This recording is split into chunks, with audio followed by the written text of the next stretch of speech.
Jamie, I want to start here, and I'm just going to say this is not a question. It's just something I want to offer. My condolences and my thoughts to you and your family. This morning, I bought a star in celebration of your sister's life. And so I just want to make sure that you get this certificate, because I want every time you look up into the sky, you're kind of reminded that she's not too far gone from you. And so it didn't feel right to not acknowledge. Listen, you don't have to answer anything, but I just wanted to let you know that's something that I did for you. It means more than you know. I mean, and a lot of times people say, you know, what do I say? And the fact that you're able to do something so special like that, man, it goes a long way, because, you know, our family is really in a lot of pain.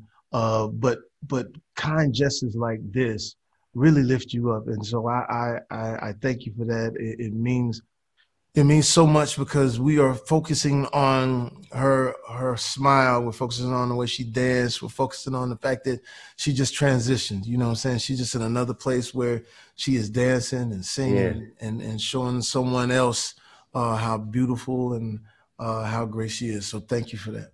Brother, no problem. It's we say that she's reached the next level. Yeah. And I truly believe that. And it's interesting because this movie is also Soul. This movie is centered around what that journey could be like, right? But to know that it's Pixar's first Black lead, and that it's Jamie Foxx, like that's got to be for you a point of pride, right? Yeah, you know why? Because we've been going through so much, man. I mean, you think about it. We were in the front lines in the protests, George Floyd and others, Ahmaud Arbery and things like that. Which, you know, I still think it was a sad moment, but a moment of coming together.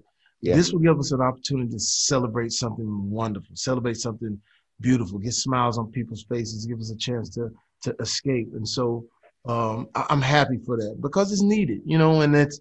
You know, humanity is being tested. We're being tested right now on what we really are, what we're really about. We're going to let evil and evil thoughts, you know, rule our world, or are we going to follow what I tell people to do? I say, choose to find something good in someone, no matter what it is. Stop looking for the bad in everybody. And so I think this gives us an opportunity to sit back on the couch on Christmas and turn on the television, Disney Plus, and escape and enjoy it.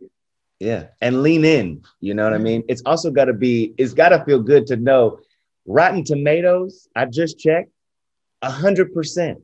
Yeah, that's listen, you know, listen, when you look at Rotten Tomatoes and it ain't good, you be like, man, I don't really trust that Rotten Tomatoes. I don't know if they got it right, but when it's 100%, man, you know that Rotten Tomatoes. You know that. Man, that is the absolute quintessential way to. But to be honest, certified fresh. But to be honest with you, that feels good, man. It feels good, and it's great for a movie like that. So people, and because for those, you know, cinephiles who really like follow those measures, I mean, that means a lot that it's 100% Rotten Tomatoes, because we want everybody to see this. We want everybody to be blessed by this film. Yeah. Tell me, one of the themes of the film is awakening to your dream and the pursuit of your dream. I wonder for you, when did you know, like, what was the turning point for you in pursuing your own dream? Like, was there a gig? Was there a teacher? Oh, yeah. What was it? Early on, my grandmother made sure that I had all the tools as far as playing the piano and things like that. Then I had teachers. You know, I was telling jokes in the 3rd grade, telling jokes in the 5th grade. And I was telling jokes in the 7th grade. And next thing you know, high school kids were coming to hear my jokes. And then when I got to San Diego, LA, you know, I was doing stand-up comedy in all the clubs every week. And then my turning point was auditioning in front of Keenen Ivory Wayans, who was, you know, the creator of In Living Color, Black man, you know what I'm saying, New York City. I auditioned, and in the audience was Jim Carrey and David Alan Grier and all that. And then I get a standing ovation, and the next thing you know, life changes. And so when I tell people all the time, you know, when I see young folks hit me on social media, I say, hey, don't give up on your dream, especially now, because you got so many different ways to make that dream come true. So, you know, never give in, never give up. Brother, it's real. It is real life. I love the fact that you also continue to have your hand in several different scenarios, right? Not only are you and Corinne on Beat Shazam, yeah, but it looks like y'all have a whole new project. yeah. Dad, Stop Embarrassing Me on Netflix. What Yeah. are we talking? True stories? Yeah. I mean, a lot of them are true stories. Uncomfortable, as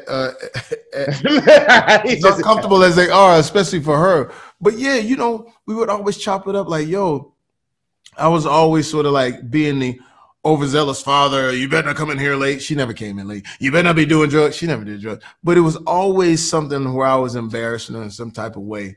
And so we came up with this title, Dad, Stop Embarrassing Me. And then me and her worked on the pilot and everything like that. And now she's actually my boss.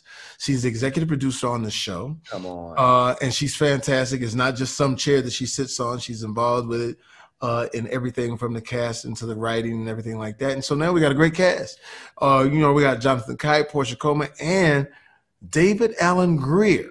What? In Living Color plays my dad on the show. Oh, so, bro, listen to me.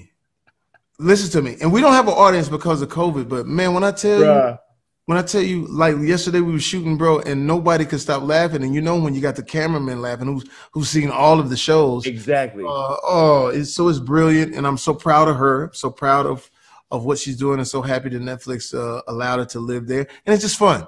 And sometimes, and whatever we may not have in store, we just going for the jokes. Yeah.